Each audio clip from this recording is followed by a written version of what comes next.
Brock Lesnar वापस आ चुका है और अब उनका हेल इन अ सेल मैच ओवा फेमी के साथ ऑफिशियल तय हो गया है।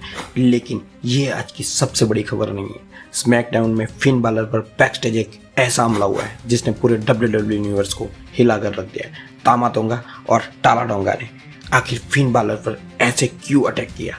क्या ये सिर्फ अटैक ही था या WWE की फिन बालर को दोबारा वर्ल्ड टाइटल पिक्चर में ले जाने के लिए तैयारी चल रही है?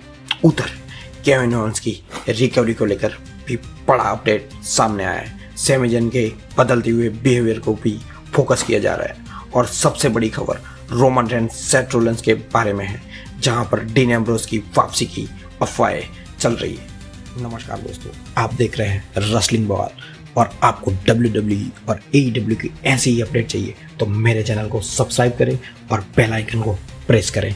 और अब चलते हैं एक बड़ी ही खबर की तरफ। दोस्तों, शुरुआत करते हैं आज की सबसे बड़ी खबर से। काफी महीनों के इंतजार के बाद the beast Brock Lesnar WWE में धमाकेदार वापस आ गया है। जैसे ही ब्रॉक लेसनर का म्यूजिक एरिना में बजा, क्राउड सीट से खड़े हो गए थे। किसी को उम्मीद नहीं थी कि ब्रॉक लेसनर इतने टाइम में जल्दी वापस आ जाएंगे, लेकिन ब्रॉक लेसनर सिर्फ वापस ही नहीं आए, उन्होंने आके सीधा ओवा फेमी को चैलेंज किया और ओवा फेमी को रिंग में जाके F5 लगाया। और ये अब ऑफिशियली कंफर्म हो चुका है कि समरस्लैम में ब्रॉक लेसनर और ओवा फेमी हेल इन अ सेल के अंदर आमने सामने होंगे। दोस्तों, हेल इन अ सेल सिर्फ एक मैच नहीं होता, बल्कि WWE का सबसे खतरनाक मैचेस में से एक माना जाता है। वहाँ पे स्टील केज के बाहर कोई जा नहीं सकता और स्टील केज के अंदर कोई आ नहीं सकता।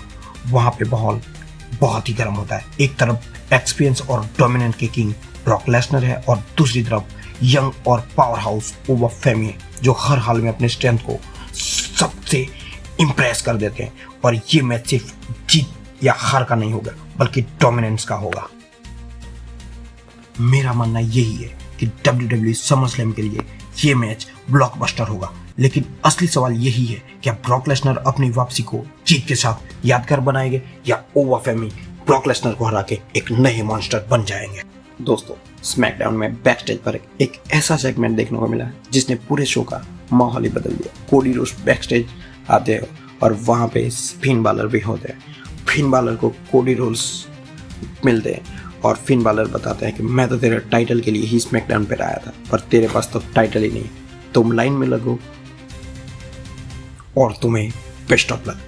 थोड़ी देर में वहाँ पे टामा टोंगा आ जाते हैं और वो शुरू में थोड़ी बातचीत करते हैं। फिन बालर सेगमेंट ने सिर्फ साफ कर दिया है कि टामा टोंगा और टाला टोंगा स्मैकडाउन में अपनी डोमिनेंस दिखाना चाहते हैं और फिन बालर जैसे बड़े सुपरस्टार को टारगेट करके उन्होंने पूरे रोस्टर को बता दिया है कि ये हम यहाँ पे आग लगाएंगे। अब सबसे बड़ा सवाल यही है कि फिन बालर इस हमले का बदला लेंगे या WWE इस राइवलरी को और बड़ा बनाने वाली। मुझे लगता है कि कंपनी फिन बालर को दोबारा से एक स्ट्रॉन्ग सिंगल सुपरस्टार के रूप में बिल्ड कर रही है, तैयारी कर रही है। अगर फिन फ्यूड में स्ट्रॉन्ग कमबैक करते हैं तो फ्यूचर में उन्हें वर्ल्ड चैंपियनशिप पिक्चर में भी डाला जा सकता है। फिलहाल WWE ने फिन के फ्यूचर प्लान को ऑफिशियली रिवील नहीं किया है, लेकिन इतना जरूर किया है, ये स्टोरी लाइन स्मैकडाउन में सबसे बड़े इंटरेस्टिंग रिवाइवल में से एक होगी। अब देखना होगा कि फिन बालर इसका बदला कैसे लेते हैं। दोस्तों, अब बात करते हैं केविन ओवन की। WWE के सबसे पॉपुलर सुपरस्टार में से एक केविन ओवन से, और वो काफ़ी समय से इंजरी से जूझ रहे हैं और हर हफ्ते केविन ओवन की कमी रिंग में फैंस को महसूस होती है और तरह तरह की बातें सोशल मीडिया पे चलती रहती है कि केविन ओवेंस कब वापस आएंगे, कब वापस आएंगे। फैंस का सवाल पूरे इमोशन से भरा होता है। फिलहाल केविन ओवन अपनी रिकवरी पर फोकस कर रहे हैं और WWE उनकी हेल्थ को लेकर जल्दबाजी नहीं करना चाहती, इसलिए कंपनी ने अभी तक उनकी रिटर्न डेट ऑफिशियल अनाउंस नहीं की है। लेकिन दोस्तों, जैसे ही केविन ओवन फिट होकर वापस आएंगे, उनके सीधा इम्पैक्ट मेन इवेंट पर होने वाला है, क्योंकि अभी रिसेंट में सैमी ज़ैन वर्ल्ड चैंपियन बने हुए हैं और उनकी पुरानी दोस्ती और दुश्मनी दोनों ही सैमी ज़ैन के साथ है। तो यूनिवर्स अब देखना चाहेंगे कि अब केविन ओवन के वापस आने के बाद क्या होता है। अगर सैमी ज़ैन चैंपियन रहे तो ये राइवलरी देखने के लिए बहुत ही मज़ा आने वाला है। लेकिन दोस्तों स्मैकडाउन में सिर्फ बैकस्टेज ड्रामा ही नहीं चला, रिंग के अंदर भी एक सुपरस्टार ने अपनी परफॉर्मेंस से पूरी आग लगा दी। और मैं बात कर रहा हूँ रे फिनिक्स की। रे फिनिक्स चल रहा, बात करते हैं उस सेगमेंट की जिसने स्मैकडाउन में आग लगा दी, और वो सेगमेंट था सैमी ज़ैन का। सैमी ज़ैन रिंग में आते हैं और जबरदस्त सपोर्ट मिल रहा है उनको फ्रेंड की तरफ से, पर उनका बॉडी लैंग्वेज और उनका एक्सप्रेशन बड़ा ही अलग था। एक पल ऐसा लगा कि जैसे सैमी ज़ैन फैंस को शुक्रिया कर रहे हैं और उनकी बॉडी लैंग्वेज कुछ और ही बता रही है। अब देखना यही है कि गेम सैमी ज़ैन आगे क्या करते हैं और WWE सैमी ज़ैन के कैरेक्टर के साथ क्या बदलाव करने वाली है। मुझे लगता है जानबूझकर सैमी ज़ैन के कैरेक्टर में बड़ा ही बदलाव किया जा रहा है।